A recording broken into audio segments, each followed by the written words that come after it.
Yeah, I don't think we're gonna be.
Yes, people, and it's that show. It's that time of the week.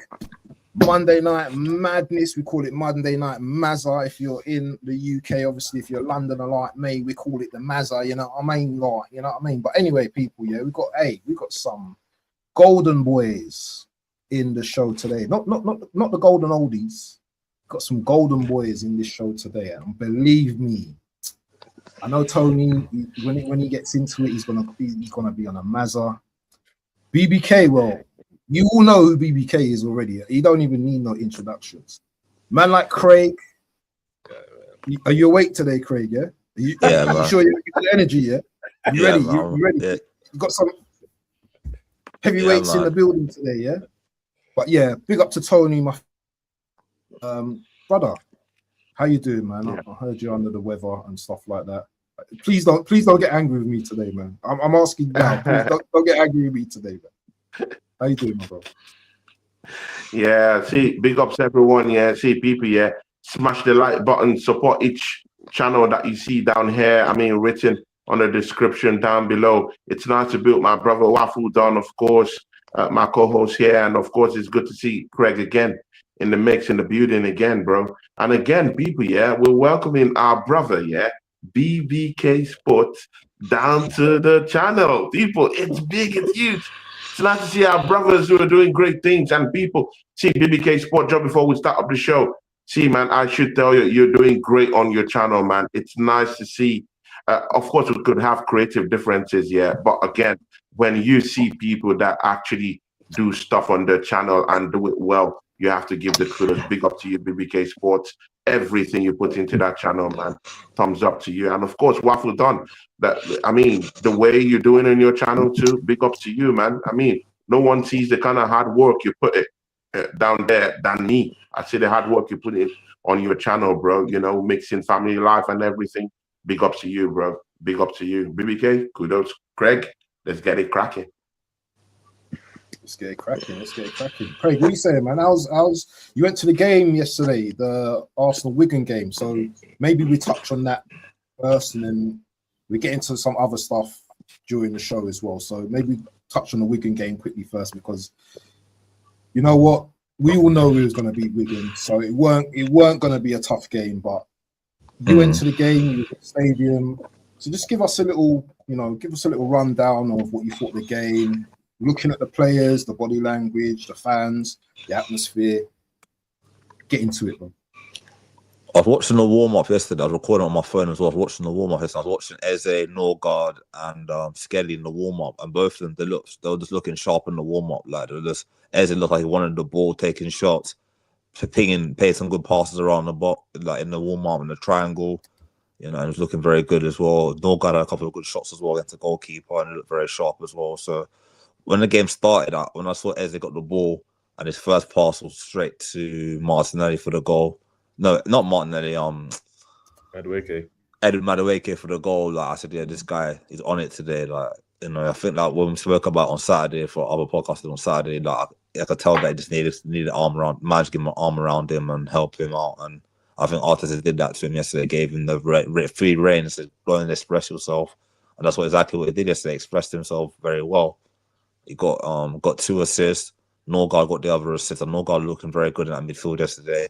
Then he dropped into a back 4 when when Ben White got injured and the young kid Salmon came on, and then Salmon went to centre back, then he went to right back after when Ben White got injured. So it was a good overall performance from all the players.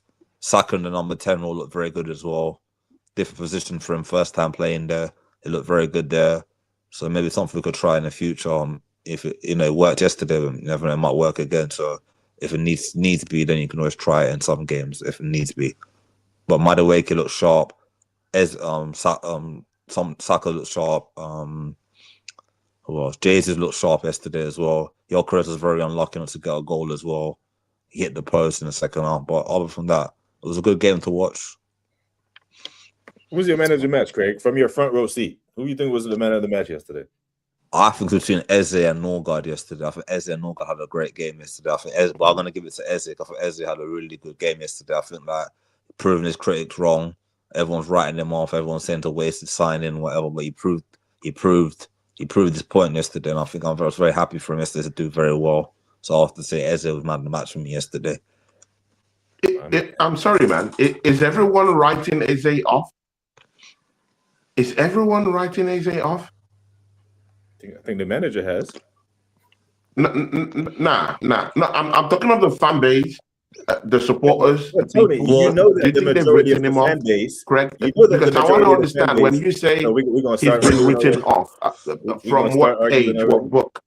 I mean, what world is that on? Yeah.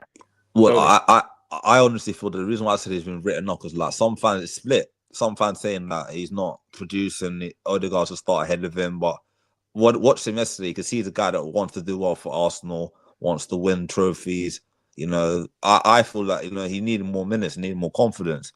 Some fans are split. Honestly, I think some fans are split with him as well. Some of them, even at the Brentford game, though, the people online were saying, "Oh, like what did he do for 45 minutes? Didn't do anything." So that's why I said the fan base is a bit split about Ezeh.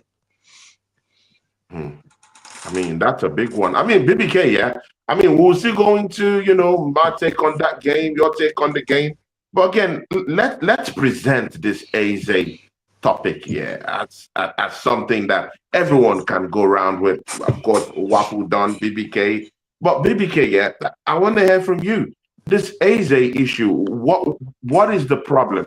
Do you think that the fan base are split over Ezeh? I mean, I'm not split over Ezeh. You can't tell me that a player who just came from Crystal Palace, who just won the FA Cup, can run, can pass, can't score goals no more.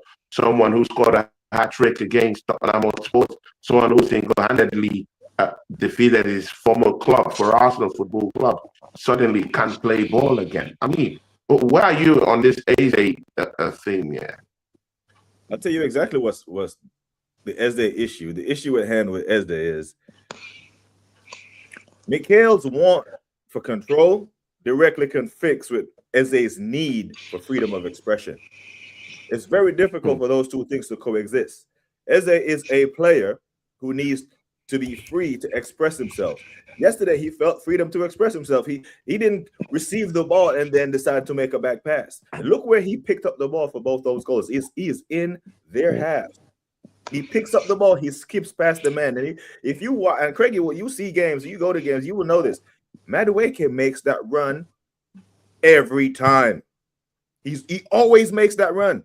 He didn't have to curl the minute he saw that Ezeh dropped the shoulder and skip past homeboy yesterday, he was gone. His freedom, he needs freedom of expression. Mikel wants for control. If they can find the right balance, this team can be damn near unstoppable. If I ask Arsenal fans, what are our biggest performances this season? Our 4 biggest performances. These 4 games will come to mind. The North London Derby, away at the San Siro, Bayern Munich at home, Atletico Madrid at home. You know who started in the 10 for all 4 of those games? Ezeh. Our best run of form in the Premier League, the 8 games that we won in a row in all competitions. We were clean sheet, weren't even conceding shots. That was our best run of form. So Ezeh was our starter because Odegaard got injured against West Ham when he hurt his leg and kicked the ball out. That's when we went on that magical run. Then when he got back fit, not when he got back in form, as soon as he got back fit, Ezeh became an unused sub for 4 games. Hot and cold. That's what we went from a winning formula to appease his captain, his favorites, and that's where it happens. And if you're Ezeh, when you hear the manager of England say, if you do not come here fit, you have to show up to camp fit. You're not getting the minutes, you won't play. And Ezeh isn't playing. Ezeh is 27 years old. He wasn't in the 2022 squad. He has to make this World Cup squad. So essentially, based on the minutes played and the other players who are playing, who are in form, your Morgan Rogers, your Cole Palmers, or your Phil Fodens, he is down the pecking order. So you move to Arsenal to make the World Cup and you lose your spot mentally. He's a human being. I know these players make a lot of money, but if you lead people in business, in sports, in any walk of life, you have to keep them motivated while you provide purpose, direction, and keep them motivated. Ezeh has been demotivated. I think the managers lost them mentally, bro. The quality is there. We see it for club. We see it for country. We saw it at Palace. He plays that pass to Mateta week in, week out last year. He plays that pass for Sarr. He plays that pass for Eddie and Katia. So part of it is just a mental breakdown where he needs to express himself and the manager wants control, and it's very difficult for those two things to coexist. The fact that he was an unused sub for 4 games is when the divide started. And you know that a big part of this fan base will just double down and agree with whatever the manager says. So if he was benched for 4 games in a row and the narrative that he's being poor, they'll just accept it. But no, I go back to the Bayern Munich game. I go back to all these games where we had big performances that make our fan base able to talk with chest, and he was a big part of that. A hat-trick in the North London Derby, a goal, 1-0 win against his former team. That's 4 points. We're only 4 points clear. So without him, I can safely say we're not top of the league. How convenient.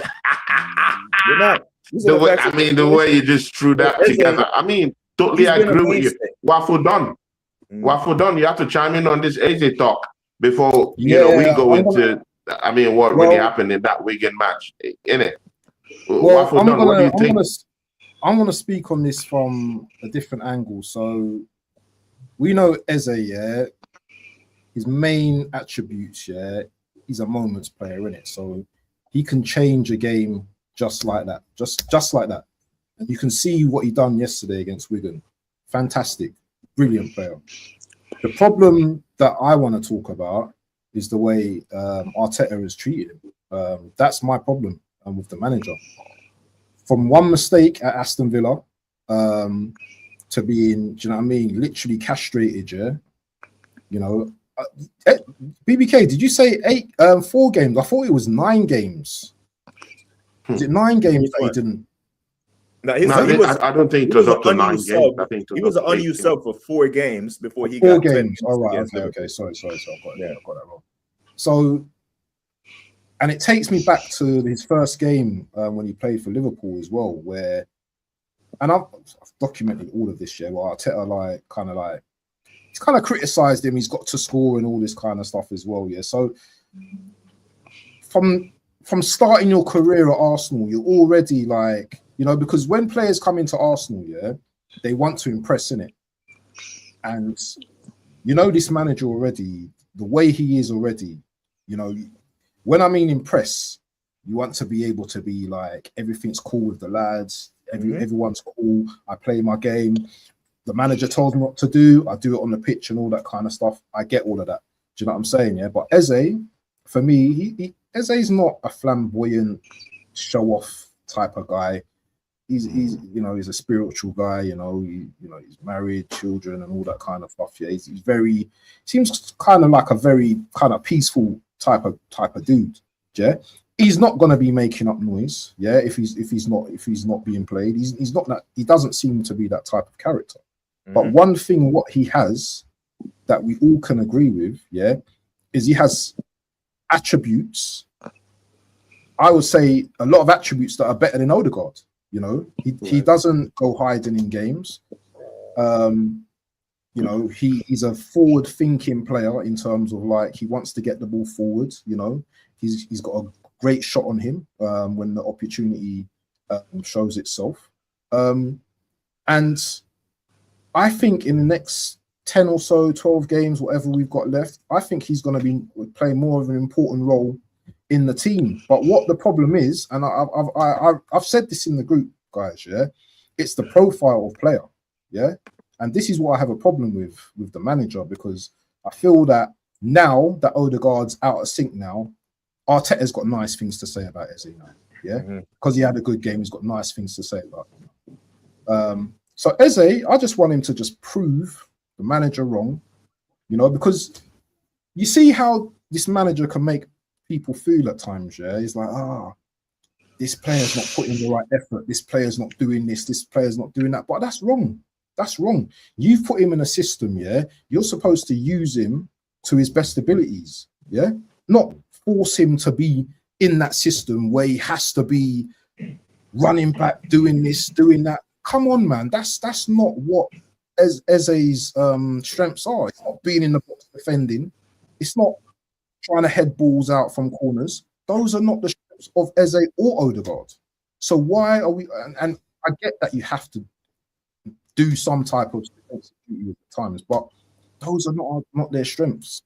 So I'm intrigued to see in the next 10, 15 games, and I'll finish on this year. I'm intrigued to see how much football Eze gets, yeah, and running, yeah, because I think right now, and I said this earlier, this guy's going to play a very important role in the next 10, 15 games.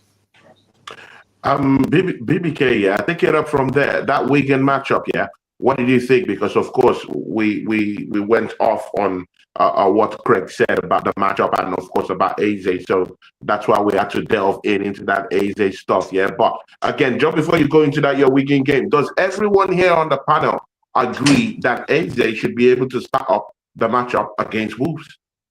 Yes. 100%. 100%. BBK Sports, take it up from there. I mean, we kind of, by default, he has to start. I mean, Kai Havertz is injured. Ethan's not here. Marina's had a broken foot. So, I mean, who else can he put in the text? Man said it with all that mockery. Come on, bro. I mean, Marina has been a good guy in this team. Come on, man. Yeah, I mean, the way you said that broken foot, it doesn't sit down well with my soul. But anyway, I'm just saying.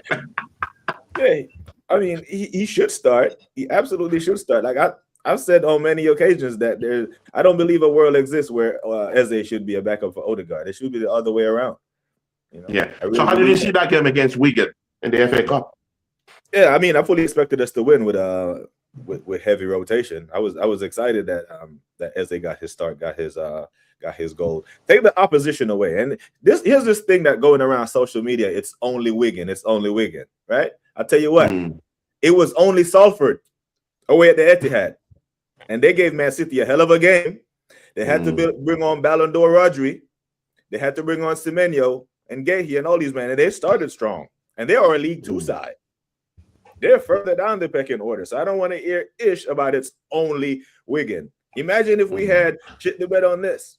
Had the internet meltdown with it. So it's only Wigan. But we had to do what we had to do. Now, there was clear distinction between top of the Premier League team and the League One side. And that's what I fully expected to see. I was expected to see a good performance and a big result. In the league, these 12 games that we got remaining, more so about result than the performance. But in that game in particular, the League One side, we have to show them that we are the big boys in town. And we saw it. A dominant performance and a dominant scoreline. A 16-minute blitz when we scored 4 goals. And we've demonstrated this before because when we put those goals past Atletico, it wasn't a 20-minute span that we scored all 4 of those goals. We have this ability to turn it up on teams. I want to see that. So I want to see that this weekend against Wolves. Big performance. Also, I'm big talk. Result, but yeah, big talk. I mean, we'll talk about Wolves. Yeah, we'll definitely get into that Wolves game. Yeah. We will get into that. Yeah. Waffle done. I mean, yeah. When you look at that matchup against Brentford, yeah. I mean, I was disappointed. My brother, BBK Sports, came to spy on me on my channel. I mean, he saw how I was crying about it. And, you know, I mean, he talked about it on the show today. But it is what it is. When you look at that Brentford matchup, Waffle done, yeah, and again, look at the performance, yeah, in that Wigan game. I know people would say, you know, there's a discrepancy in the kind of opponents we're kind of facing in terms of Wigan and where they are, of course, on the table in a lesser league. Completely get that. But what did you think were the differences?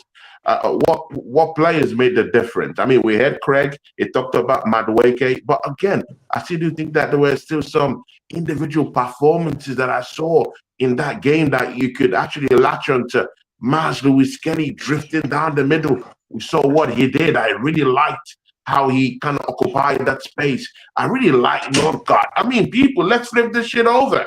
Northgard. I mean, they said he came down here, yeah, to actually, come to help the team. They said it was a sensible signing. Why aren't we seeing man play? I mean, I'll give him a go-ahead over Odegaard. I'll slightly even give him a go-ahead even. Bro, sometimes, yeah, keep Rice to get that rest a little bit and put Northgard there. Let's see what he can do. But again, I'm just saying. But Waffle Don, what do you have to say about that game against Wigan? So I'll be honest with you, yeah, I didn't really watch the game against Wigan because obviously you had Wi-Fi issues, as you know. So I can't really commentate too much on that. But the little glimpse I seen, Norgard, very good player, very, very controlled, likes to play the ball forward as well, got a very good pass on him. Sometimes this season, it baffles me to think, that Zubimendi, has had some stinkers, and Norgard has not come onto the pitch. That's called a lack of trust from our manager once again. I would like to open up Arteta's brain sometimes, to understand what he's thinking, because Norgard's not injured. He's available. He can come in to do a job. And we're not talking about doing a job for like 80, 90 minutes, 10, 15 minutes. Come on. Yeah. Zubimendi might be tired because Zubimendi's played a lot of games this season. He's played a lot of games this season. And if I was the manager and I saw that mistake that he did that other day, I'm taking his rass off, and I'm playing Norgard, I'm playing Norgard the second half. The defense, our defense is good as it is. I didn't want to see Saliba yesterday, but he played. I don't know about this Saka in the number 10 position. I'm getting various, feedback that he was okay. Some people didn't think he was that good, so I can't really form a judgment on that. But yeah, we got the job done. We've got Mansfield in the next round. I know BBK will be happy with that because we're not playing a massive team in the next round. So I think we can just park off the FA Cup for now, and we got through. Good display. But the most important thing is, what do we do? The game's on Wednesday, isn't it? Wolves. Yeah, Wednesday. Yeah, we've got a big game on. This is a massive game now. People might say, "Oh, Wolves are down the bottom. This is going to be an easy game." I don't want to make that mistake. Let me say that after the game. I don't want to say Wolves is an easy game because they're not fighting for anything. So that makes them even more dangerous. In my opinion, it makes them more dangerous because they've got nothing to lose. We have everything to lose. This game, and I heard BPK say on his stream earlier, this game, if we were to mess up and lose in this game, for me, and I'll say it right now, I'm not even going to say I'm worried now. I think that's the title done. Because this is the 3-pointer that we need, or the 4-pointer, or the 7, whatever.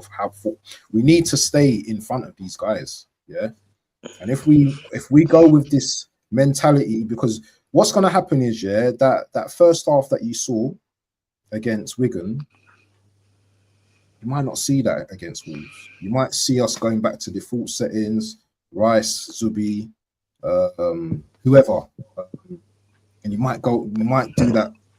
One thing about watching Arsenal right now that frustrates me the hell, bro, and I saw some of this in the Wigan game, is that slow passing at the back, bro.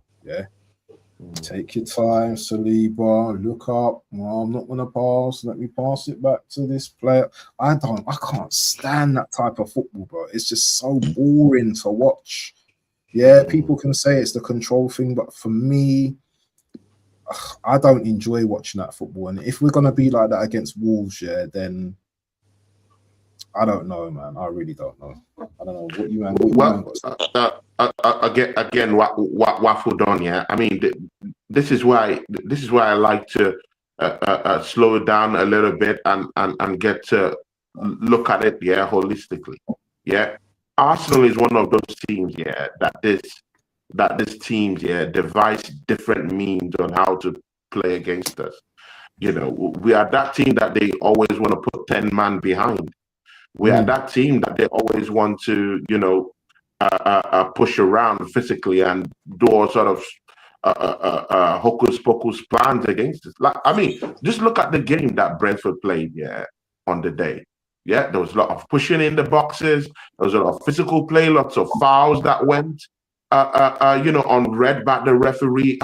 It was so unorthodox the way they played against us. And again, the changes, the switches of this balance of play and how they're playing against us, and how every other team is playing against us was different. Arsenal have to break down this team. So sometimes, you could say, hey, why aren't we passing the ball quicker at the back? Sometimes you just have to control the game just a little bit.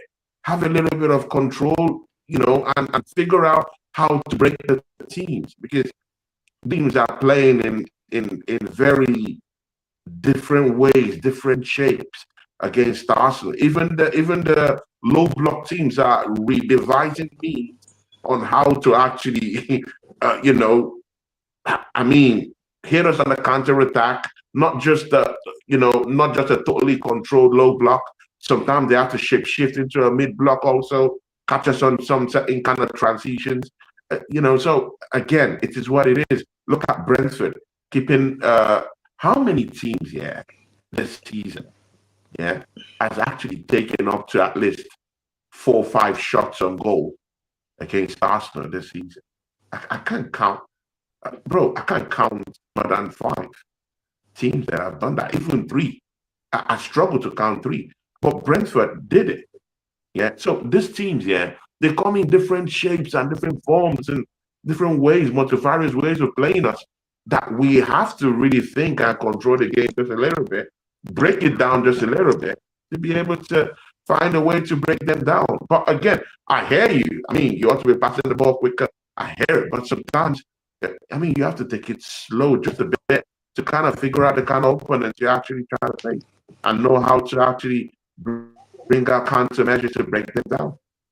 And again, that's why Arsenal, over a couple of weeks now, have been really taking time in scoring goals, because we continually have to figure out these teams. We're not quick in figuring these teams out.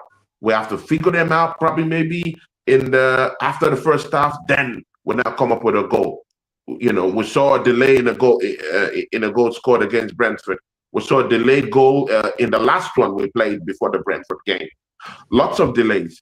Breaking these teams down, it matters. You have to control the game sometimes, and you have to just read it properly. At least to me.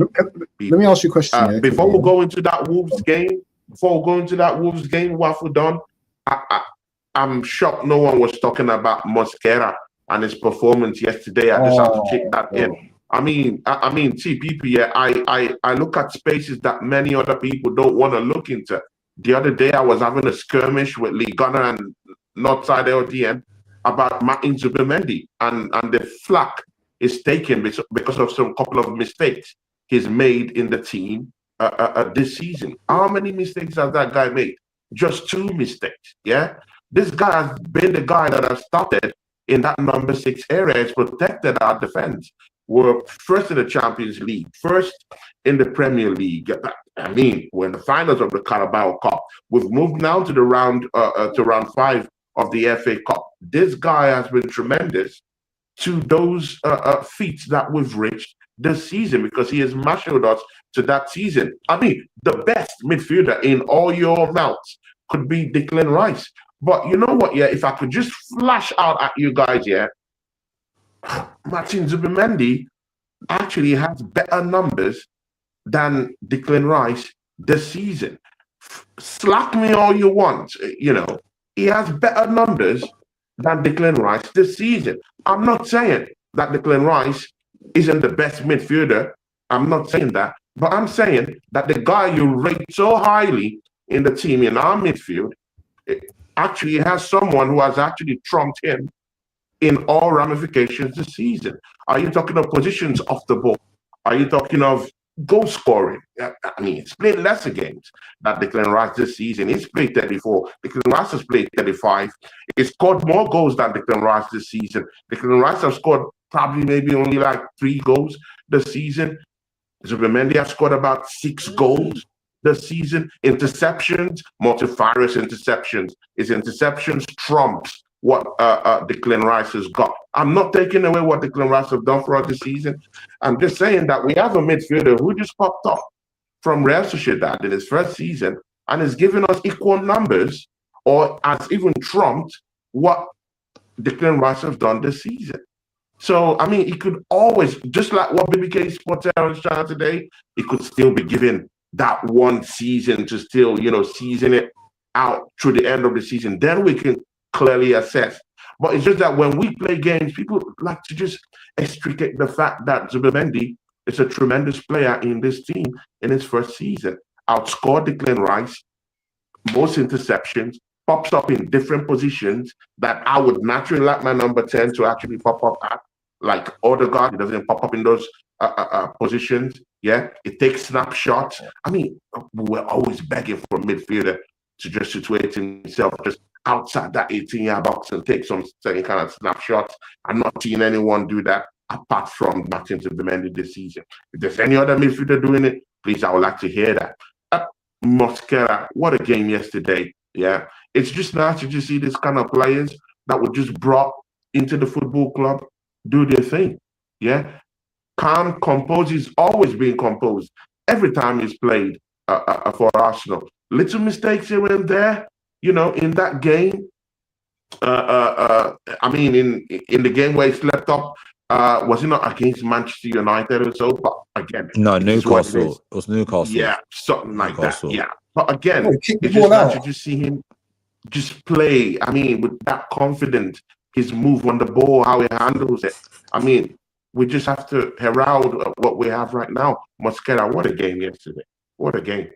I mean, he kept us in the game against Brentford. Even Brentford as well.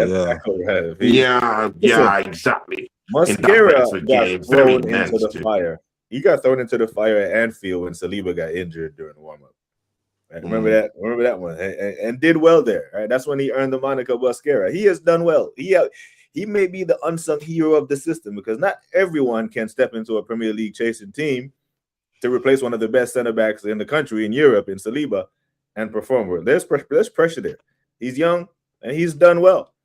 So all the credit that he could have gotten for yesterday's game or the Wigan game, fully deserved. But I also think he deserves a hell of a lot of credit for keeping us from losing at GTEC Stadium because he got done on that play.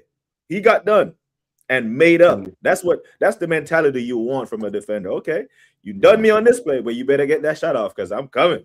Pause. And he got there and he did well. Yeah. Guys, we have to go into that Wolves game. But just before we go into the Wolves game, Craig, we have to crack this open. Martin Odegaard today, open the papers. All of us are going to take a chime on this one, but we'll start from Craig. Craig, Martin Odegaard, captain of Arsenal Football Club, do what you want with that information, but this is the thing. Man was linked to a transfer to Manchester United today. Exactly. I mean, hit that sound button again, my bro. I mean, we need that Undertaker sound again, my bro. Exactly, bro. Gianni in the building. Let's do it. Gianni is in the house. Big up, Gianni. Big ups, Gianni. Our guy. Eyes on the road, man. Eyes on the road, mate. Eyes on the road, man. Yeah. So Craig, as we're talking, Martin Odegaard linked to that Manchester United transfer. Manchester United, they're shameless. They will get any kind of player that will actually help them advance in their position. They're completely shameless right now. What do you have to say? Arsenal captain linked to Manchester United. Well, it's been linked, and I heard that he's unhappy at the club. He's going to review his position at the club at the end of the season. So if he wants to go, then you sell him, but don't sell him to a rival. Sell him abroad or something. He wants to go. I strip him of the captaincy as well. You can't be captain of Arsenal Football Club being unhappy and all that. That's not good. Same thing Gallas did back in the day as well. When Eduardo broke his leg, and then Gallas was storming off the pitch in Birmingham, he lost the captaincy. Fabregas was the captain. So if Odegaard's not gonna help us win the league and doesn't want to put the effort in, then you take the captaincy off and give it to somebody else who a better captain that's gonna stay at the club and want to win titles. And it's a mentality thing as well, because at the end of the day, like, Odegaard's our captain, but should he really be our captain now if he wants to leave the club? No, it shouldn't be. So, you know, if he wants to go, then let him go, but not to Man United, though, not to our rival. No. Send him abroad. Send him to Bayern or wherever. Send him, but don't send him to a Premier League rival. Gianni, I'll bring you down here because, of course, BBK is here, Wafadon is here, I'm here. So, Gianni, I'll bring you into the conversation. Today, our captain of Arsenal Football Club, do that. Is our captain. We just have to say it as it is, yeah? Good. Linked to Manchester United today. Mind you, after that Kairat Almaty game in the Champions League, this man was also linked with a transfer away from Arsenal to Bayern Munich. Brother, give us keynotes. What do you think about this, bro? I'll send my car. I'll come over in a carrier ship with my car and I'll drive his ass to United. Get the fuck out of the club. He's a fucking bum. If he wants to go to United to show that he's a shit player over there too, might as well. Let him go over there, because he ain't going to be the same thing of what Robin Van Persie was. So, for me, I don't care where you sell him to. Just get him out of the club. £240,000 a week. He's a captain that's a crybaby little bitch that can't accept the fact that he should have lost his job to Ezeh, and the job that Ezeh did at the FA Cup showed even more why Odegaard should never start for the team. I personally don't care where he goes. Just get out of the team. BBK Sports, take a chime at that one before Waffle done. I mean, I haven't hid my feelings about Odegaard still. You know, I do think we need to upgrade. Like, going into the season after Tony said what he said, we caught a lot of flack for backing Tony. But then we look at a captain, right? What a captain is supposed to be. If you're not going to be doing captain things with your play, you have to do it with your leadership. I don't think he's done neither. And leadership matters.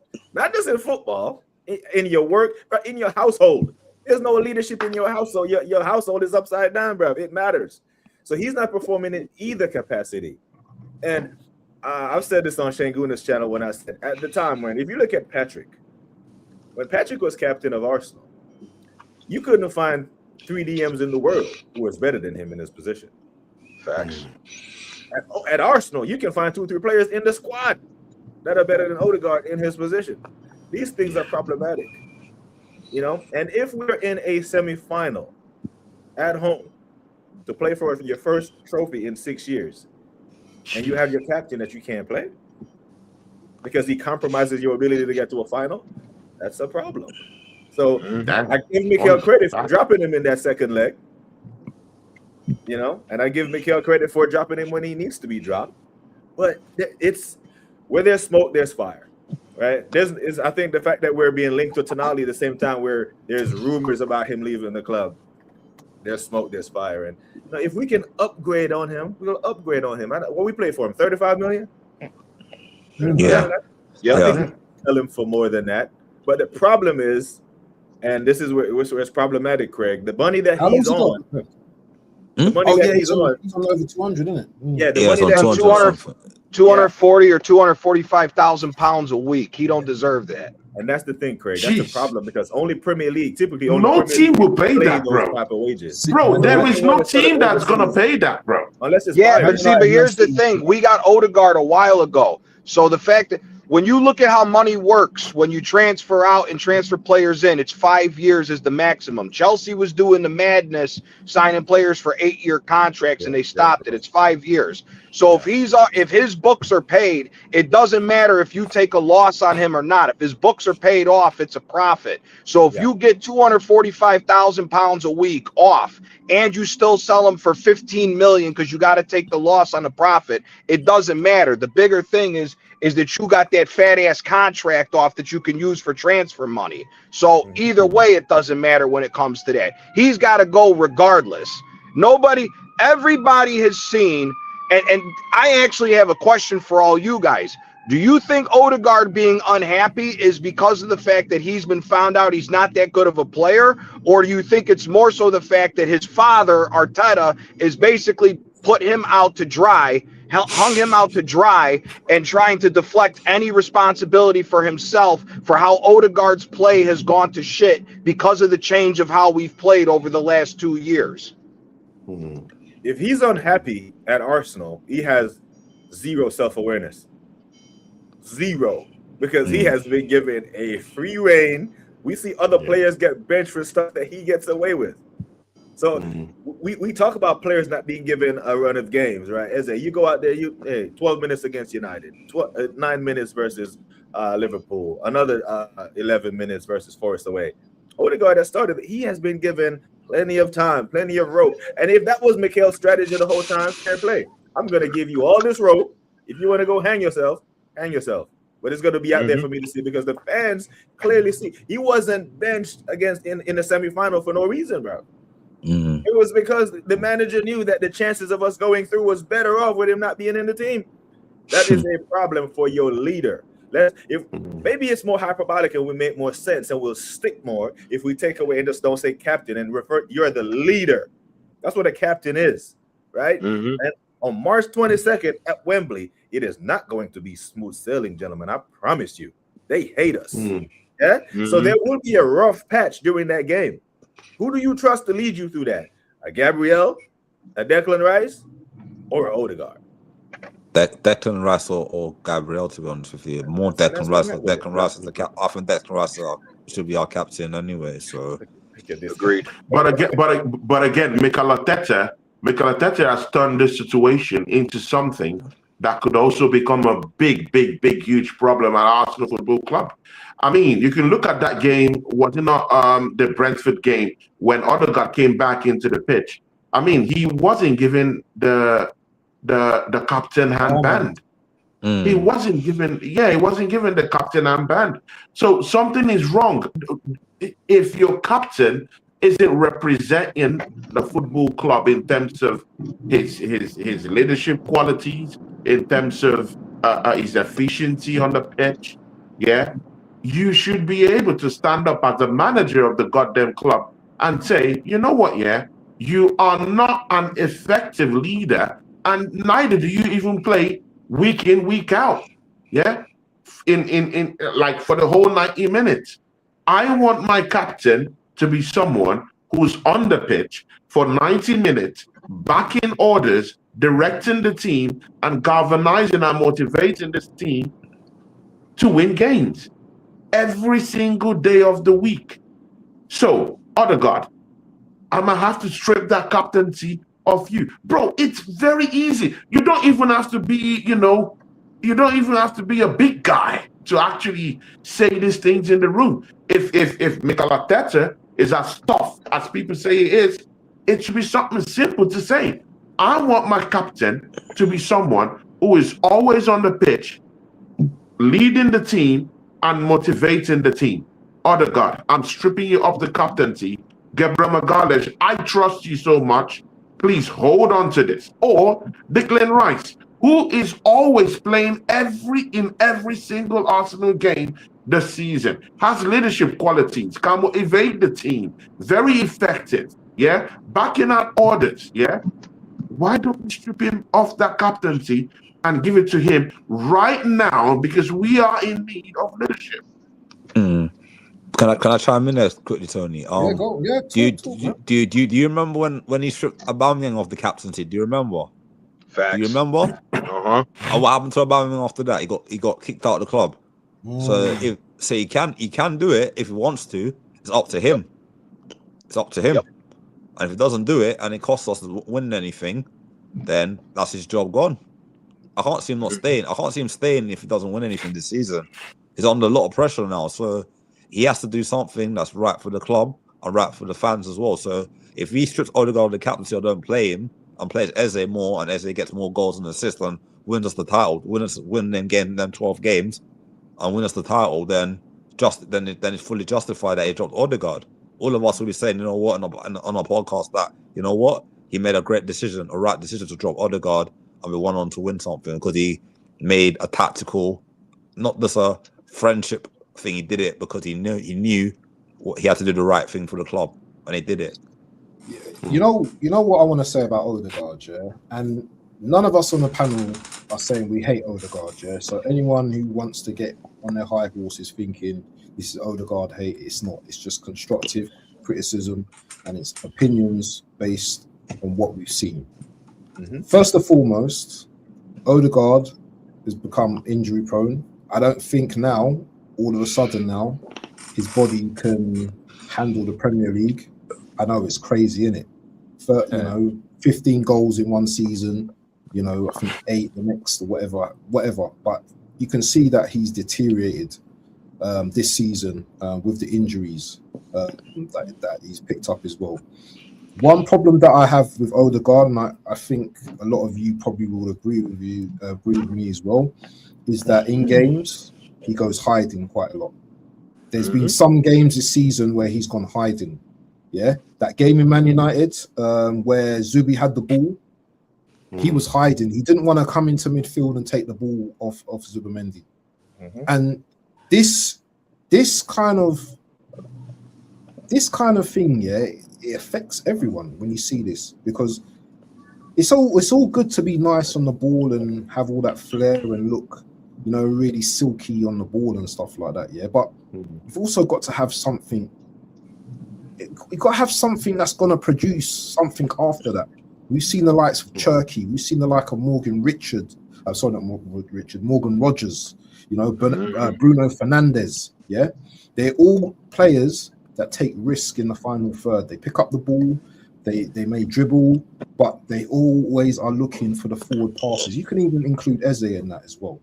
Odegaard, for me, we can argue he's not a 10. He's a deep line 8 or whatever. He's a dictator. He doesn't even do that, in my opinion.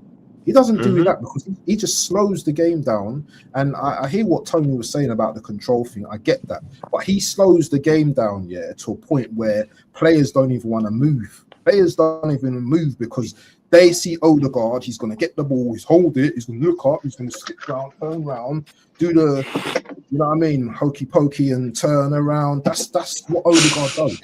And he's going forward. I don't think he's the answer to this team. I don't think. Listen, I respect Tony. I respect Tony Adams. Yeah, much more than enough of these players. Yeah. So no one could tell Tony Adams anything as far as I'm concerned. He even after he said that Odegaard shouldn't be the captain, he actually said some nice words about Odegaard, yeah, being the captain, but no one talks about that. No one talks about that. Yeah. But for me, if Odegaard gives up now, then it will truly show that Adams was right in the first place about him. He's not a leader.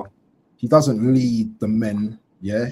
I don't know what he does in the changing room, because wouldn't you be embarrassed at the end of that game? Who's the one consoling who? When he made that mistake in the second half and we gave away that he wasn't onside with his player, yeah? Do you think Odegaard was concealing the players that we drew that game, or were they consoling him? Consoling him. This is my problem, and this is my problem with Odegaard, yeah? He's not given us enough this season. I get he's got the injury. He's injured again. I don't know if it's ego, but he's injured again. So you buy that injury? You know, I don't buy nothing. I buy egos, and egos get injured quite a bit as well. I think the manager's protecting him as always. Yeah, that's what I think it is. Because here's the thing. The funny thing is with this conversation with Odegaard also shows the problems with the team overall. And that's why I put that question out there is, do you think Arteta's leaving him out there and hanging him out to dry because he's protecting himself. Because Odegaard is a perfect example of how the style of football has changed and why everything's gotten worse over time. When we played open attacking football, no one here is going to sit and say that Odegaard was a bad player. He had double-digit goals and had a high amount of assists as well when we played open attacking football. When he went to this more defensive, pragmatic bullshit, Odegaard has gotten further and further out of the game to where he doesn't even matter anymore. That whole protecting the ball shit doesn't matter if you're not going to score. I'd rather us take more chances. Nice. E class or a G class? C63, bro. It's a CLS 550. Woo. Boom boom. Yeah, it's got four. It's Gangster, mafioso. Gianni's legend, bro. He's legend in the streets. Nice. That's a 5.5 V8. Yeah. Jeez. Is it 5.5 or is it 6.6? Oh, it's the AMG joint, the 6.3. It's a 6.3. Boom boom. I believe it's it. Yeah. Boom, bro. But anyways, I think that the situation with Odegaard is more so just showing the fact that it's tight for everybody right now. You know, we've heard all these things coming out saying that now Arteta's been told that he has enough and that if he doesn't win this season, that he's going to go and that there's no more room for him. And I think Odegaard is one of the first dominoes that's dropping for this because of the fact that it shows that his system has been flawed. Again, you can't. It's the same conversations that we're having with Gyökeres, same conversations that we're having with Eze. You know, Eze in the FA Cup game, granted it's Wigan, but when the handbrake taken off, look at what Eze was doing as the creator. Now all of a sudden with Odegaard, he used to be able to do that when he had players running and going forward, but now you're lucky if you got wingers going forward ahead of you as a number 10 when we're playing in the Premier League because the fullbacks are further up, but they're not going to add anything to it in the offensive phase. So for me, I think it's just a point of showing that Arteta is throwing people under the bus as the season goes on just to save his ass because the pressure's on now. There's no more hiding for anybody. Hear it. Yeah. Go on, BBK. Someone else, because after this, I want to talk about Calafiori, but if you guys got more to say on Odegaard, please. I want to touch on Calafiori because we're talking about. Guys, we're finished on this Odegaard thing. Yeah, everyone has already agreed that we want to see, of course, Eze playing that number 10 area, and let's see what he can give to us. Yeah, he might not be the perfect fit, but now that Harvard is already out, now that we have problems with injuries here and there, Eze seems to be the sensible character to bring into that midfield. Our brother Waffle Don has something to say about Calafiori. Calafiori, bring him to the fray. What about Calafiori should we talk about? People. And I know Johnny's going to have a lot to say about Cala because Johnny, he warned me about Calafiori ages ago. He didn't rate him. He said told you he was a bum. Yes, and bro, we got injured in the warm-up, the Wigan game. Surely, guys, we've got to cut our losses at the end of the season, man, because we need a left back here that's gonna be fit. This guy's hardly fit ever. What you guys got to say about Calafiori, man? Injury prone. And to be honest, he started the season very well. Yeah, let's be honest with you. He was decent at the start of the season, but all these injuries he's picking up, man. You know, can we sustain these type of players who are on 100k plus in our team? Anyone could try. Go on, Craig. No, we can't have players like 100 grand a week injured all the time. And in the warm up, he was looking okay, and then he just pulled up, and then what the rest of them? I thought, okay, because Lewis Skelly was to play midfield yesterday, not left back. But now would have been a good opportunity to see what he could do in midfield. Then they have to end up playing left back, so we can't rely on him anymore, man. He's always injured. He's been more injured than playing since he's come to Arsenal. He's been more out on the treatment table than starting matches. It's not good enough. I mean, to be dicey on that one because Calafiori, I really like Calafiori. I mean, I like the way he plays. He might not be the best character to have there in terms of, his injury record, which is why I would like to say thank God that we brought in Nkapi, who was much stronger who's a little bit more controlled down in that left back position. But again, Nkapi has also been injured this season. He's had his own share of injuries too this season. I mean, he has been injured at least twice that I can count. He's missed some certain kind of games earlier in the season. He missed some certain kind of games towards mid-season. He's also missing some certain kind of games, and he's not playing every day. So, I mean, what's good for the goose is good for the gander. But again, Mikel-Arteta has already deeply ingrained Calafiori into our attacking game. He is that extra man in our midfield. Sometimes he's actually that extra fullback that just pushes up towards opposition area, gives you much numbers when striking, and again, it takes certain kind of shots outside the box. It's a big number in midfield for us. The way Mikel-Arteta uses him, you can see him is more fluid. It moves quicker, it moves faster. Might not be the best defensively, but again, injuries. That's just the problem with Calafiori, and that's just the only thing I could say. You know what? But that would just be the only means I would judge him based on. Is based on that injuries. I need a player that you could always count on. You could always count on in terms of his fitness levels, physical abilities. Defensively, his average. I think we can have more, but I would not, unless we have someone concrete to bring in. I don't want to see him leave, because I don't want to see the kind of problems we had in left back all the seasons ago before they came, because that left back position has always been a big, huge problematic position. Mind you, we've had lots of horrible players down there. You remember Tavares, who was in this football club. I mean, how many games did that guy play? I mean, horrible player. Yeah, many players have been playing down there.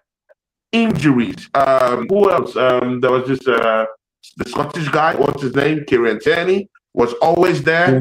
Injured all of a sudden. Every time we bring left back into this football club. Tony, sorry, I got to jump in there. Factually, if you look at the history report of injuries, Tierney is less injured than all the other left backs that we've had. He just wasn't played because of the fact that he was from the Unai Emery period. Tierney was injury prone. No. He was injury prone. At the beginning, he was. The last 2 years that he's been there, he's been left out. He hasn't been hurt because he wasn't getting called upon. If you look at when he went on loan to Real Sociedad, that was 3 or 4 years ago. That was the last time he had a major injury when he was there, when he was a part of Arsenal. Since then, he was just left out of the team. And I have to come in on this. Calafiori is dog shit. Okay? You want to talk about PR, the English PR, the Arsenal PR. If it's not for the politics that goes into the Italian national team, if we're being honest, Calafiori's not top 5 Italian left backs there is, and he's not top 8 Italian center backs in either position. If we go and be honest about Calafiori, the only time he looks good defensively is when Gabriel Magalhaes is cheating over to the left-hand side to protect him. The game against Liverpool at the beginning of the season is the perfect example. Salah didn't do a damn thing because Calafiori and Magalhaes were doubling up on him the entire time. It wasn't Calafiori was beating him one-on-one. When Calafiori goes up against any competent winger or wingback or whoever's playing on the wing against him that has a first step and dribble, he's getting burned. We've seen it all the time the last 2 years. The only thing that Calafiori brings to the table is that he can run up and down the pitch, and for some reason, the manager feels the need to put him in the box with the striker because he scored the odd goal here and there. The problem that everybody leaves out, because a lot of people don't watch the Serie A, is that Calafiori made a difference of 6 points for Bologna, and Bologna won their first title in 50-odd years. The guy is not that good. He's been replaced by a much more competent center back at Bologna, Nicolo Casale. They've been more consistent defensively with him out of the picture at Bologna. And for us, again, whether we like it or not, any type of decent defensive performance that Calafiori plays Go back and look at the positioning of Magalhaes. We're leaving ourselves more open in the middle, which causes more of the problems of us getting sliced up through the middle. Go back and look at the Liverpool game at the beginning of the season. Liverpool didn't have their shooting boots on. And because Florian Wirtz was still playing like shit. The middle of the park was wide open because Saliba's being left on an island because Magalhaes has to cheat to the left. The man is not good. We could go back and get Kieran Tierney right now, and he would be an improvement over Calafiori, in my opinion. For me, Hincapié needs to be a permanent purchase at the end of this season and needs to be the full-blown starting left back from here on out, unless he's injured. Besides that, Calafiori is not going to do anything good for us. I do agree with you with the Hincapié thing, yeah. I think we should make him a mainstay in the team, yeah. But I clearly disagree with you with this Calafiori guy. When he first came to this football club, yeah, defensively, I mean, everyone was always talking about what he gives to this team offensively, and it was good. No one had a problem with that. We always had a problem with him defensively. That was his main problem. I could count many times in his first season that he was completely getting seriously roasted defensively in this Arsenal team. But this season, can you give me, Gianni, please, give me at least 3 games where Calafiori has been dog walked left, right, and center this season? Every game that Magalhaes isn't cheating over, he's been shit. No. Forget the cheating. Forget the cheating. It's a direct question. Bro, okay, we don't, go to the Liverpool. Okay, go to the Liverpool game. Okay, go to the Liverpool game at the beginning of the season. Don't do the Bondi thing here, bro. No, just give me a direct answer. Go to the Liverpool. How many games have you seen Calafiori being roasted left, right, and center this season? It's simple.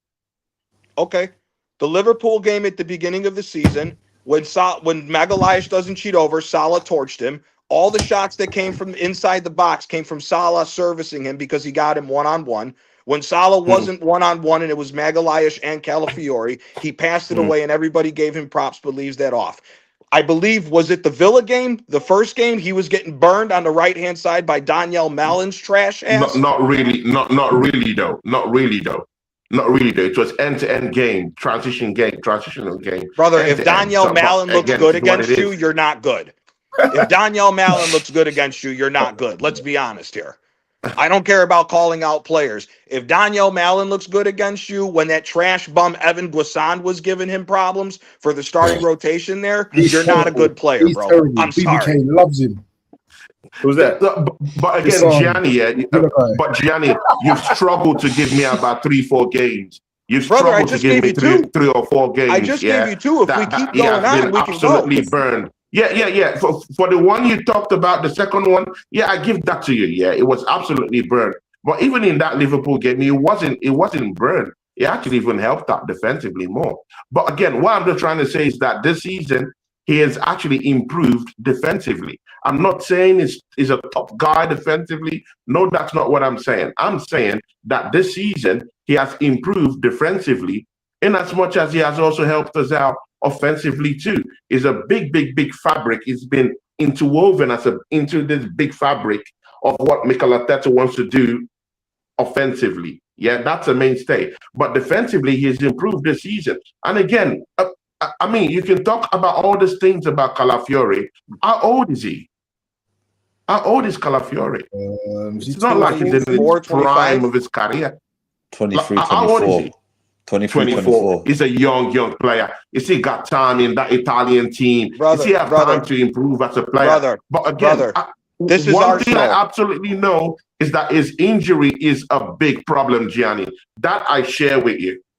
But besides that, brother, here's the problem. This is Arsenal. This is what I keep saying. We don't have the luxury of keep waiting for these youngsters to develop. We got to win now. If we don't win this year, there's no reason that he should be staying on this team because injury or the fact that he's been weak in certain games is still a liability. We need to go out and get the best in class to be able to get over the hump and continually pushing for trophies. I'm not sitting here waiting for a player to continue to develop and continue to be a liability. The fact that we got you to be the starting left back and you already have shown this season that the new guy in Hincapié is already better than you, he needs to lose his starting job off top. And if there's somebody who can come in, who can be a good rotation left back, who's more solid defensively, in my opinion, get rid of him immediately. They're weak. This team cannot afford no more years of not winning and trying to bring along passengers. That's got to stop. We just talked about Odegaard being a passenger for this team. If it's good enough for Odegaard to not be a passenger and we got to get rid of, it's for damn sure good enough to get rid of Calafiori's bum ass. But Calafiori hasn't been a passenger in the team. That's what I'm saying. There are sides to his game that is more effective in the style of play you want to play. Like I would say it, in Copy, he doesn't give me what Calafiori gives me up front. I don't think he's much of a danger up front. I don't think his crosses are more deadly and more ferocious than what Calafiori will give you in the team offensively. So it depends. If you want to stay back and keep it more solid, Copy is the guy to go with. If you want to go offensively and have additional numbers in midfield, and you want your fullback to actually pop up in different positions in the enemy territory in the 18-yard box, Calafiori is your guy. So again, it depends on the kind of game you want to play. I don't still even think that Nkapi has made that slot his own, because he too is also injury prone too, bro. He's been injured. Yeah, but he's only been injury prone right now. So it's a 50-50 team right now. He's only been injury prone since he came to Arsenal. It reflects more on Arteta with him. He wasn't injury prone at Leverkusen. He wasn't injury prone. At Leverkusen, he played left-sided center back in a back line of three. The guy who played left back with Leverkusen was Grimaldo. Within the season. I've got his stats here. In Capier. I'll show you. Yeah. But he has also missed a couple of games through injury this season too. Yeah, right, but that ties more so to the BS with Arteta, because he's been again. You can't tell me what did Arteta say last year? We went in thin last year into the team. He said we knew we were going thin in the winter transfer season.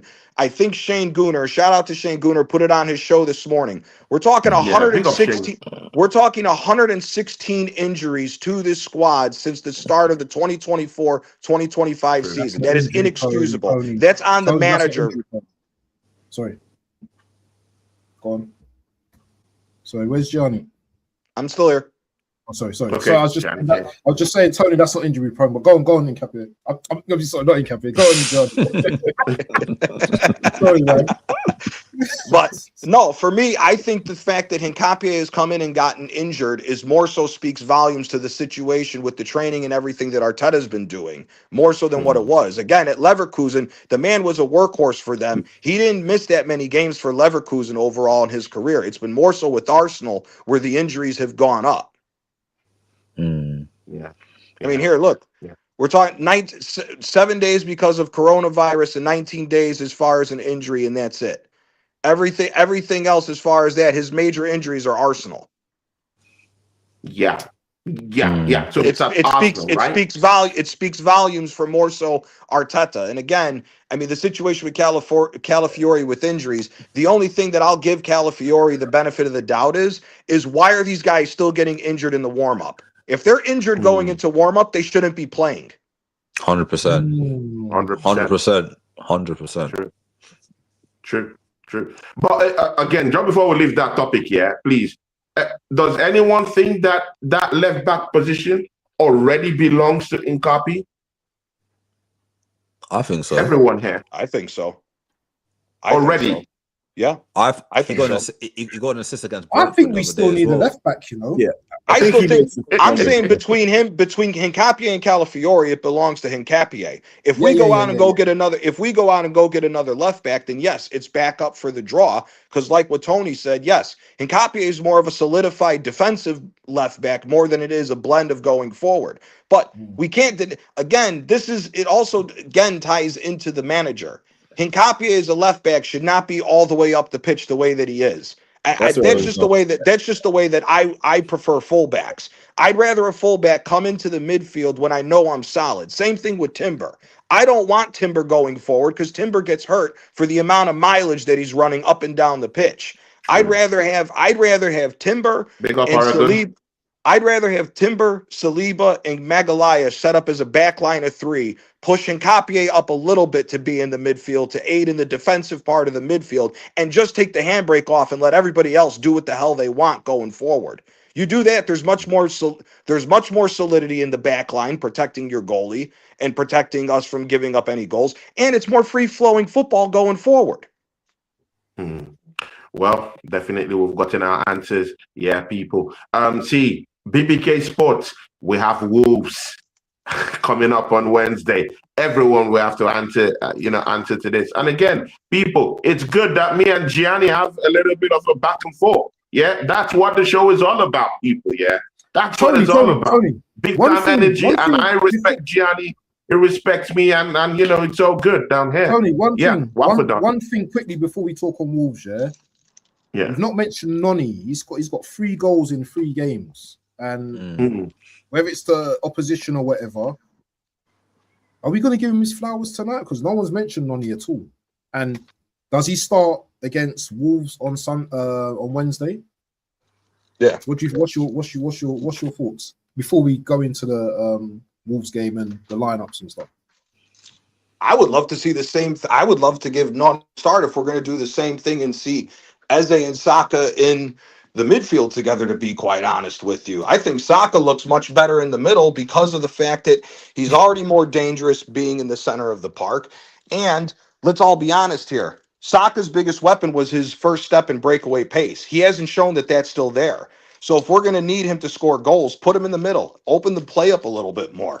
If Saka's going to open the play up a little bit more, hell, what do you know? Maybe Ezeh might be able to get more assists like he did. So for me, yeah, start Noni. Noni Madueke. BBK Sports. Noni Madueke. I did mention Noni when we started the stream. I said Noni makes that run all the time. We just don't pick him out. Yesterday, the difference was Ezeh picked him out. The reason why that run was so crisp is because he's had practice, plenty of practice. He does it all the time. He didn't touch the ball, The touch was the pass into the net.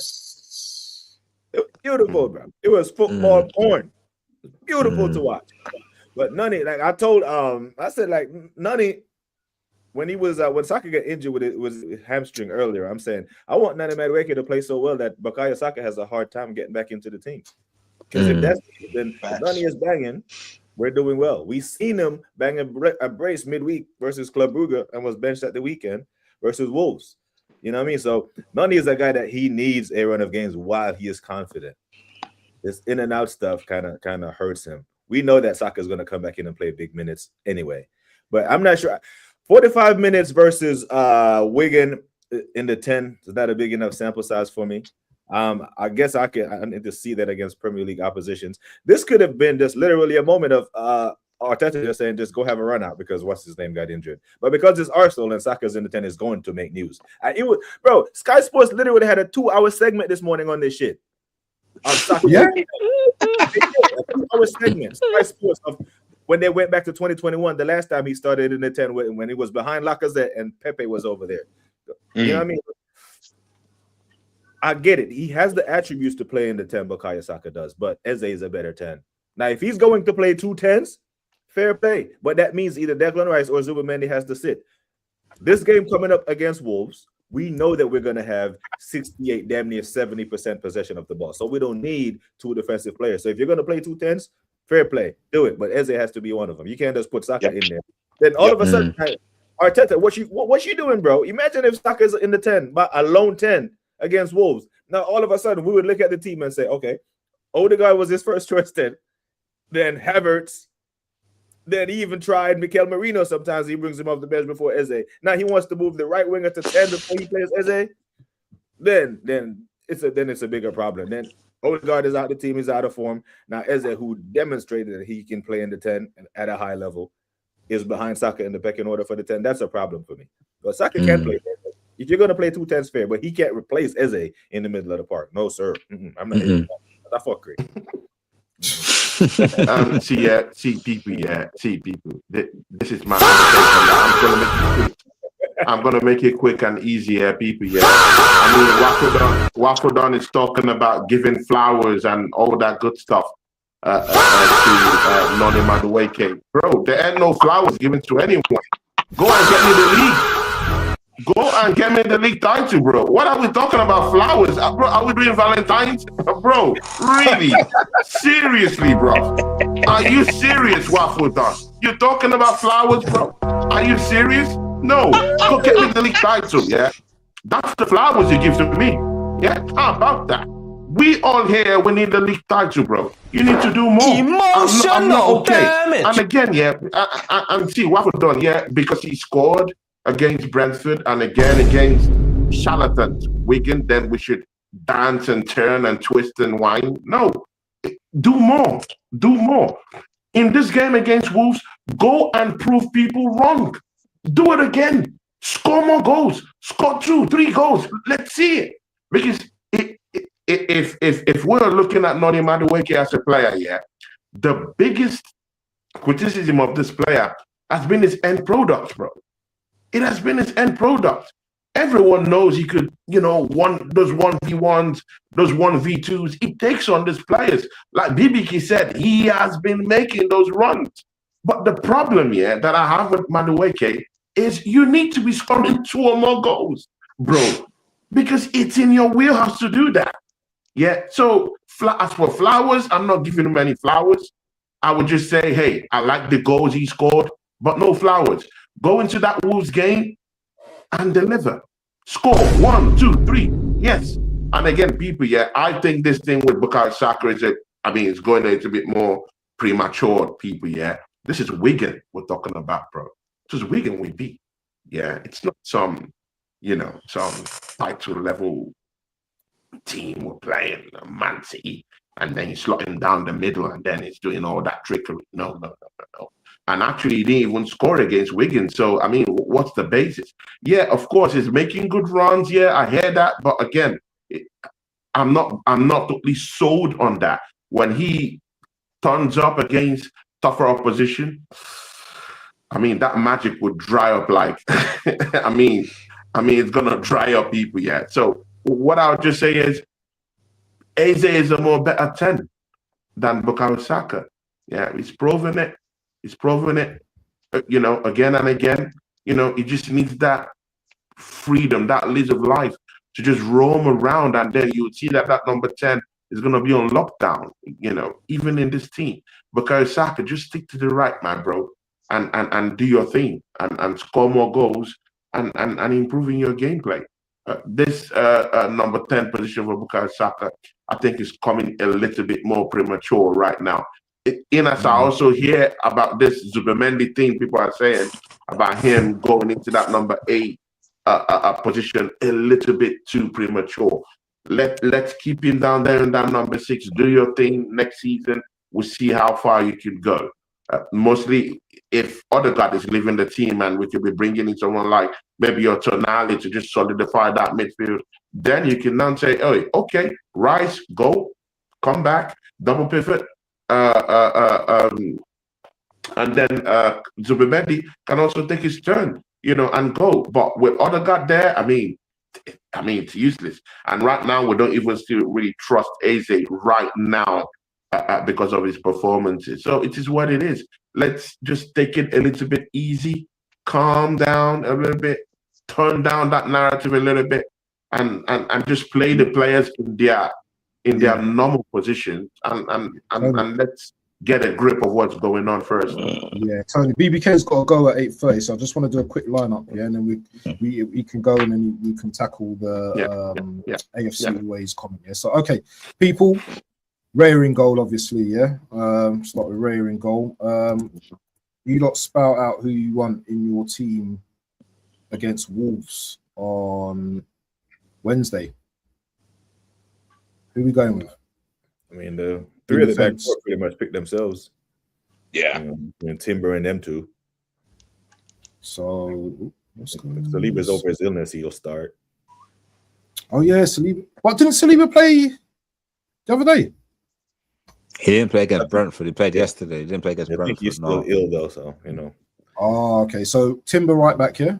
Yeah. Timber. Let's go with the white kit today. Timber it's an away game. Yeah. It's away, isn't it? Yeah. Mm-hmm. And they wear orange, don't they? So I don't know why they have an away kit or a home kit. Whoa, their kid is they should just be allowed. They got black though, innit? They got a black and yellow as well. I think for the. They should just keep their regular kit. They can play that for 38 games. Saliba, yeah, Saliba. Yeah, Saliba, Gabriel. Saliba. I mean, the back five picks itself pretty much. I think Nkapie will start and play. Yeah, I think so too. Nkapie, yeah. Mm-hmm.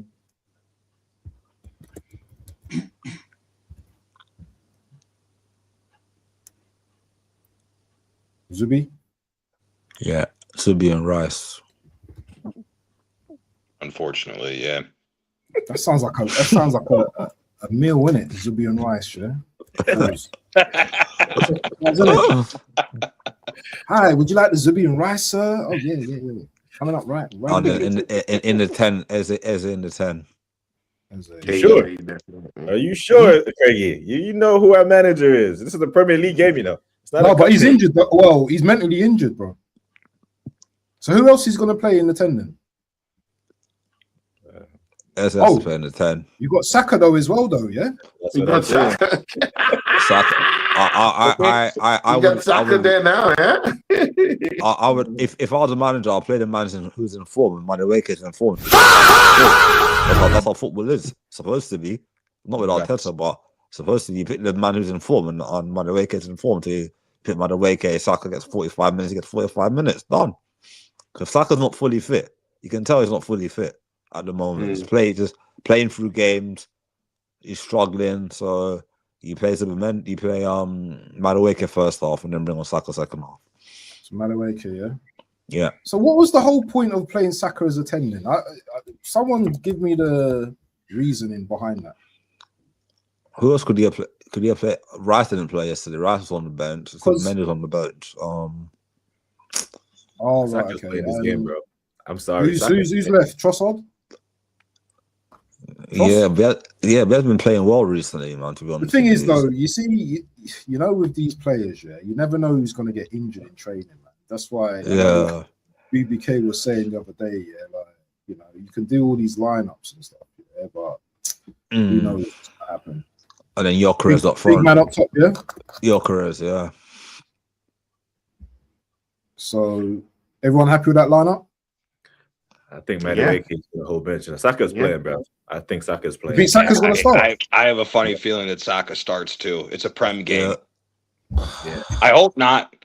I would love to see. I would love to see Rice as the 6, Eze and Saka as the 2 floating 10s, Madueke on the right, Trossard on the left, and Gyökeres as the striker. But I don't think that'll happen. Not only is Saka starting, he's the captain. He's wearing an armband. Oh, Yeah, because the manager does things like that, innit? You might score a goal, yeah, and then he still drop you in it, or if his favourites, innit? Saka starts like for like sub later on. Trossard for Martinelli, Saka for Madueke, Jesus for Gyökeres. That's what we're going to Tony, happy with that? Yeah. Yeah, totally. I'm good with that.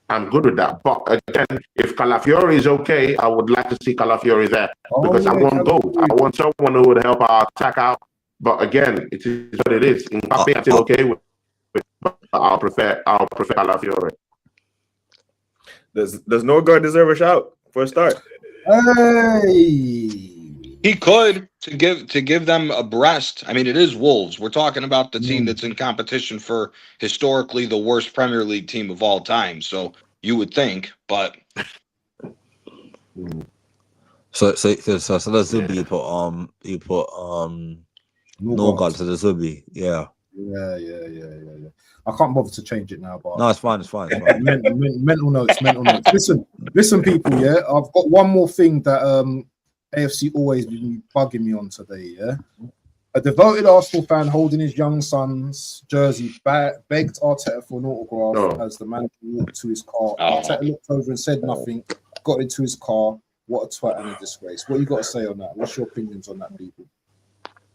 I saw the video of when he went to the car, but he didn't wind on the window. I think his family were in the car, his wife and his kids were in the car. He didn't wind on the window. The guy was running to him, knocking on the window. Give me an autograph. for his son's jersey. And Emotional just ignored him, damage. just blanked him.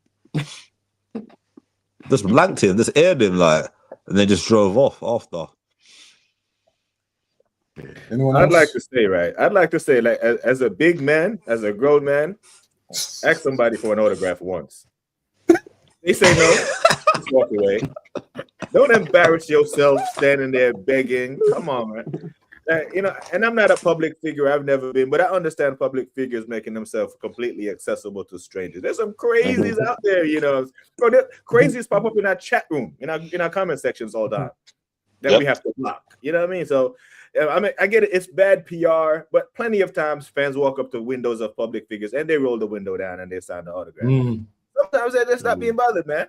You know what I'm saying? Maybe wifey humans as well, isn't it? At the end of the day, we're humans. Yeah, you know what I mean? So I don't know. Maybe he didn't feel safe. I'm not the one to defend Arteta, but that's another. Ooh. No, he had his family. That's another way to look at it. He had his family in the car as well, so I don't think he felt. Yeah, he had his family in his car. Yeah, that's different. I mean, I hate commenting on things like this, because again, BBK just brought up that security stuff. I was thinking, why would the manager not, honor that guy and just do? I mean, just saying for the kid, And the guy was even saying, as in, you're my kid's hero. He said it a number of times. You're my kid's hero. I mean, when you hear something like that, I mean, if you have a heart, I mean, you would just want to do it. But again, when BBK Sport said that security, I mean, just sounded that alarm about security stuff, I could hear it because there was a bunch of guys, I mean, just, adjacent, behind the man that was asking for the autograph. There were a bunch of guys there, definitely. I was hearing lots of sounds coming from there. So there could be like maybe 10, 15. You never know. It's a dark alley just around the Emirates Stadium bridge.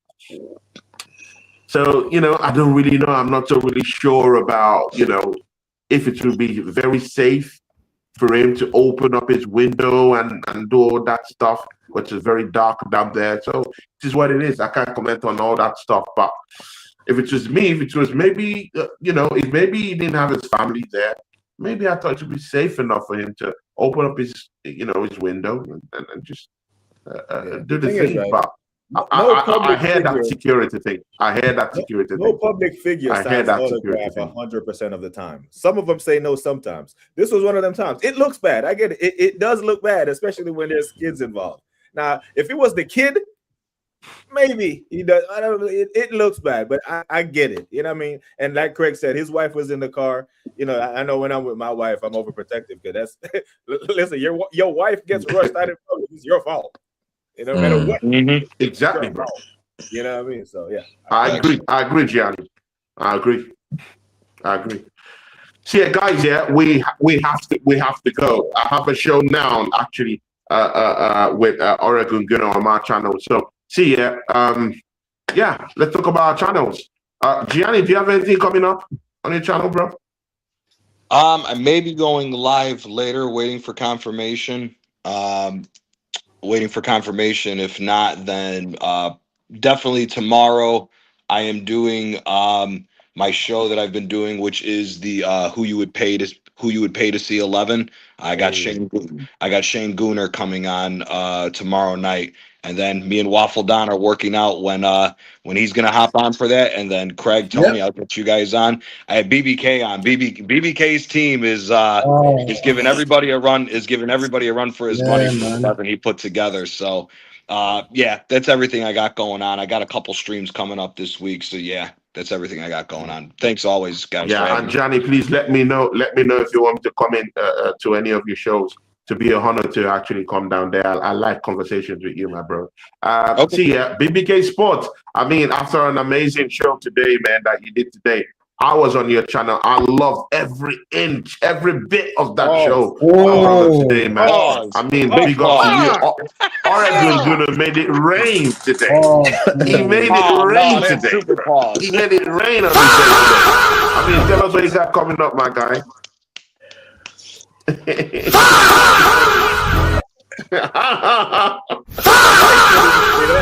Oh my nowadays. Waffle done. What are you doing, my G? What are you doing? My wife never said that. Hey, yo. 20 years. Okay, I forgot to say pause. I forgot to say pause. Okay, pause. How about that? Oh, that's BBK good. Sport, take it away. Yeah, big up, man. Big up. And that show that on Gianni's channel is very creative, man. When you come into this space, you have to have some creativity to separate yourself. And the money you would pay to see it's a great idea, man. It's brilliant. I'm worried, man. It's absolutely brilliant. But yeah, love, man. Appreciate you having me on, Waffle Dad. I've been waiting on this invite, man. I watch this show every week. You know, so yeah, big up to you, big up to the channel, and it's all good. Love, my bros. Yeah, man. Yeah, man. Craig, do you have anything coming up? Maybe our show we're doing abs every week. Maybe this week somehow. See how it is, how it goes. So yeah, just trying to build my channel up as well. So yeah. Yeah, please let me know if you need me to, and let me know about your channel so I can subscribe too. Waffle Don, big up to you, my G. What you got coming up, bro? I've got hotspots. I'm gonna be jumping into everyone's chat. I'm gonna be doing me.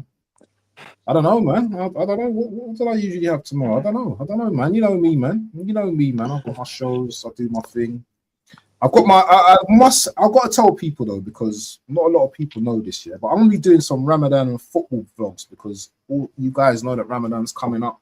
Very important month for me. So you're not gonna see me from day 1 to day 30. I'm gonna do a stream every day, maybe a 10-minute stream, talking about football, and you're gonna see me deteriorating like that.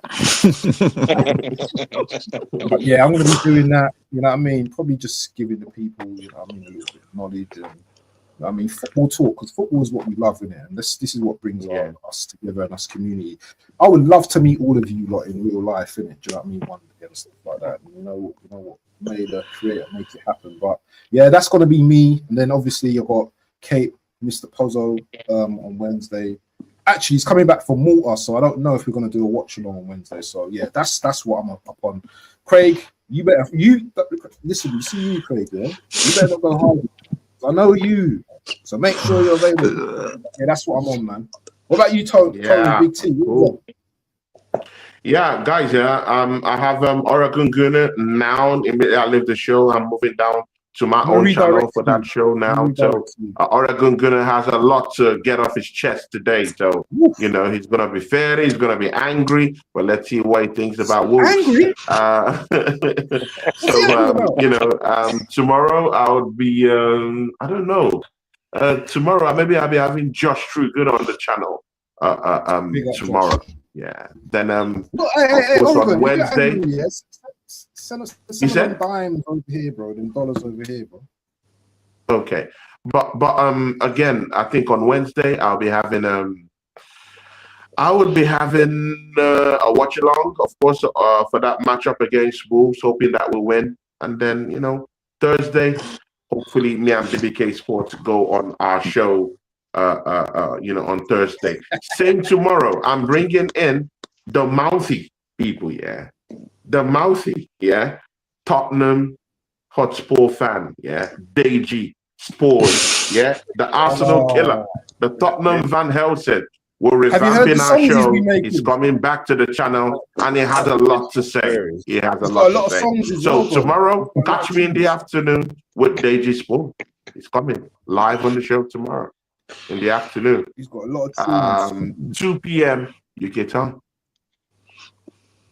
All right, cool. All right, Igor Tudor is gonna get them sent down. I hope so. All right, big up to everyone, big up to the chat. This is gonna redirect over to Tony Claude now. Make sure you go and slap up the likes. If you haven't slapped up the like on this stream today, you're pagan. So make sure you do it now. Big up to all the chat as well, each and every one, man. Big up to all of you, man. And big up to the panelists that's been on the show today. This is an every Monday affair, people. Yeah, I will do anything to get 3-4 people on this panel. So you know what? Big up to my guests as well, because it's very hard to get people together in such a limited time. But you know what? As Arsenal fans, you know what I'm saying? Yeah, some of us will want to get stuff off our chest, and I think you know what? We go into Wednesday's game positive. Let's win this game and let's go 7 points ahead of Man City. Anyway, enough of the waffle don, enough of Tony, enough of BBK, Gianni, and Craig. We are out.